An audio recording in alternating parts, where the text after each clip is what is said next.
Hello fellow Earthlings, it's Libs, and today I'm going to be sharing my TBR for Victoberthon.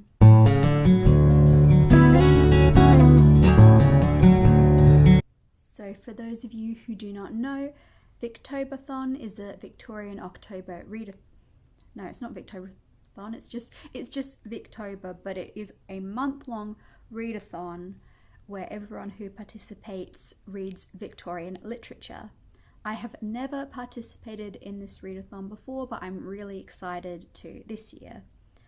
I will link Lucy's video down below. She is one of the co-hosts for this readathon, and I learned about it from her. There are 4 reading prompts plus 1 bonus prompt. You do not have to do all of these prompts. It's kind of just to give you a little bit of inspiration. I'm only going to be doing 2 of the prompts. You don't really have to do any though if you don't want to. You can just read the books that you already have.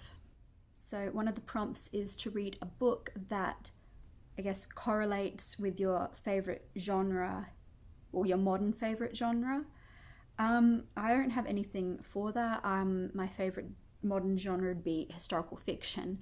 So I don't really know any historical fiction books that were written in the Victorian era. If you do know any, please comment them down below so I can check them out, but I haven't got a book for that prompt. Another prompt is to read a collection of letters or like a diary from the Victorian era. I'm not going to be doing that. I didn't really want to buy any new books for this readathon. Another challenge is to read a short story from a favourite Victorian author, and I am going to be doing this one. I have picked To Be Read at Dusk by Charles Dickens. This is one of the little black classics by Penguin. I've only read one little black classic before and I didn't love that, but I have much higher hopes for this book. Unfortunately, the price sticker is over most of the description, but it is 3 chilling ghost stories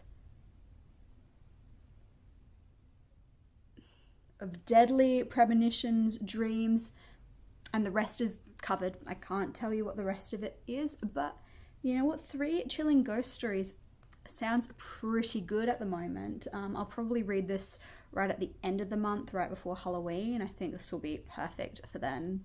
So I'm glad that I've held off on reading this book until now. Another prompt is to read a book that has been either on your previous Victober TBR or to read a book that you've been wanting to read for a really long time. And for me, a Victorian book that I've wanted to read for a really, really long time is Far from the Madding Crowd by Thomas Hardy. I saw the film adaptation of this that had Carey Mulligan in it a couple of years ago, and I really, really enjoyed that film.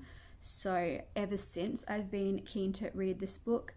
I know my mum had to read this book in school back in the day and she really liked Thomas Hardy, so I have extremely high hopes for this. This is the Penguin English Library edition, which is a really great edition if you're interested in reading classics that have nice covers but aren't terribly expensive. You can also get the cloth bound ones, but they're really expensive and I don't really think they're quite worth the price, but you know, it depends. This is about Bathsheba Everdeen and the different men who are kind of after her, but it's a lot darker and there's a lot of just insanity that goes on. I'm really, really excited to read this and get a better understanding of the text. Yeah, I feel like the blurb on the back probably simplifies it a little bit too much from what I remember of the film. But yeah, I'm really, really excited to read this. This is probably like my main priority for this coming month. The bonus prompt is to read something wearing like Victorian-esque clothing. I'm not gonna do that. I don't think I own anything. I might go op shopping and see if there is anything that I could use, but I probably won't do that. So for another book I want to read, I'm not sure if this is really going to count because it's not an English book, but it's from the correct time period. So you know what? This is my reading. I'm going to do. I'm going to read a Japanese book, which is Takekurabi by Natsu Higuchi. This I found out about because it's part of the Reclaim Her Name campaign, which I will link my video about up here somewhere. For those who don't know, it is a collection of 25 books that have been re-released by Bailey's and the Women's Prize for Fiction, which you can get as free ebooks. And it's 25 books by female writers who had to use male pseudonym names in order to be published. So it's got their proper names on it now, which is really, really exciting. And I want to read another book from that, so I thought this would be a really good one, particularly because I wanted to add a little bit more diversity into my reading for Victober. So I'm really keen to read that one. It's still quite a short book, which is good because I'm not the biggest fan of reading reading ebooks, so I'm kind of prefer to read shorter books on it since it, you know, hurts my eyes a little bit. So yeah, I'm very keen to read that one. You might have noticed that most of the books all the books I've chosen are really quite short, and that's because of the final book that I have that I want to read.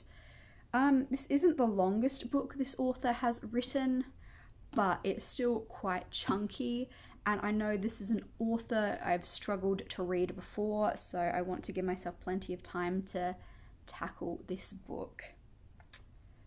I'm sure if you've seen my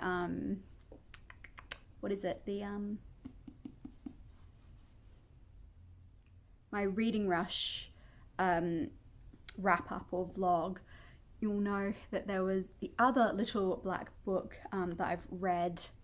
It's a big challenge for me and I did not like it, but I'm going to tackle this author again, and it is Mary Ann Evans or George Eliot, and I'm going to tackle or attempt to tackle The Mill on the Floss. I don't know anything about this book. This is another one that I know my mum read for school, and she was very upset with the lack of classics I read in high school. So this was one that she picked up and said, you got to read it. I had to read it. You have to read it. I know there's a mill, which is not particularly helpful. That the blurb didn't really tell me very much, but I'm prepared to tackle Mary Ann Evans again, see what I think of this one. I do also own Middlemarch, which is another book that's part of the Reclaim Her Name campaign. So, yeah, I was thinking of doing Middlemarch, but it's such a big book that I really don't think I'd want anything else to be reading at the same time. I think it would take me an entire month to just read that book. So I'm not going to tackle that one yet. I thought this is a bit shorter than that. I mean, it's still 500, no, those are the notes. Where did the actual book? Conclusion.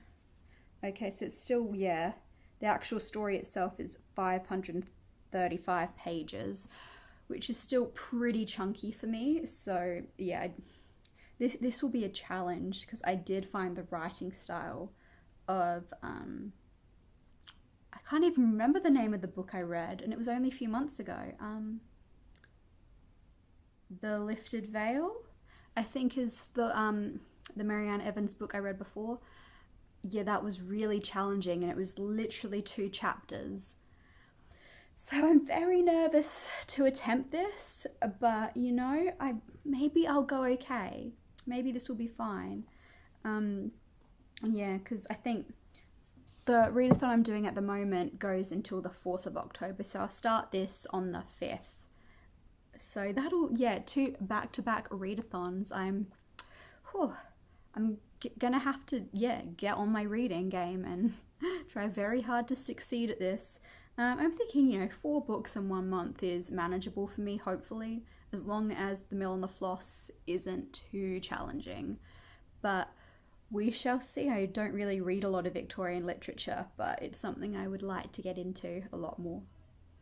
So I'm keen to see how this goes. Let me know if you are taking part in Victober down below, and I will see you next time. Bye.